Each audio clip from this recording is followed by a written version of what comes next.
The Indian Commerce Minister Piyush Goyal has just concluded his press briefing spelling out the final details of the India-US bilateral trade agreement. As you are aware, the interim agreement or the framework for an interim agreement was released by the White House earlier in the day.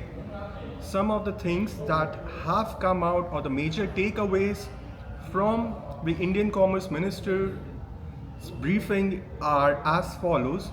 Number one, India's sensitive agriculture and dairy sectors have been protected from the US farm imports.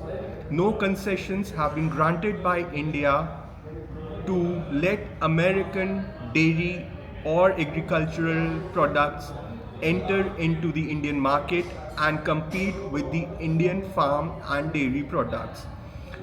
American GM crops have also been barred, and there have been no concessions given to American GM crops in the Indian market.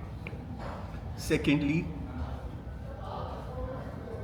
India will around $74 billion of Indian exports entering the US will gradually face a 0% duty. Publicly, Minister Goyal has spelled out a range of Indian exports which will attract a 0% duty. These include gems and jewelry, in which India is a world leader. Also, these include generic pharmaceuticals, automobile parts, aircraft parts. So these are some of the sectors in which Indian exports to the US will face a 0% duty. Third, and more importantly, out of the 50% tariff that the US levied on India in recent months, 25% has already been waived off starting 10:30 a.m. Indian Standard Time this morning. This was on India's imports of Russian oil. So out of the 25% tariff that's currently in place, Minister Goyal informed that the tariff rate will come down to 18% by next week through an issuance of another executive order. The trade deal is expected to be signed sometime in March.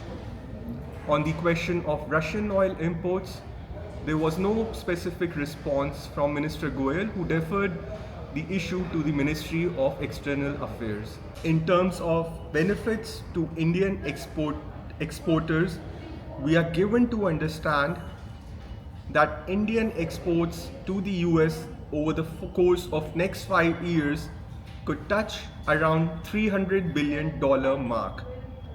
And the major beneficiaries of this export boom to the $30 trillion US market would be India's gems and jewelry sector, generic pharmaceuticals, textiles, automobile parts, aircraft spares, and a range of other sectors.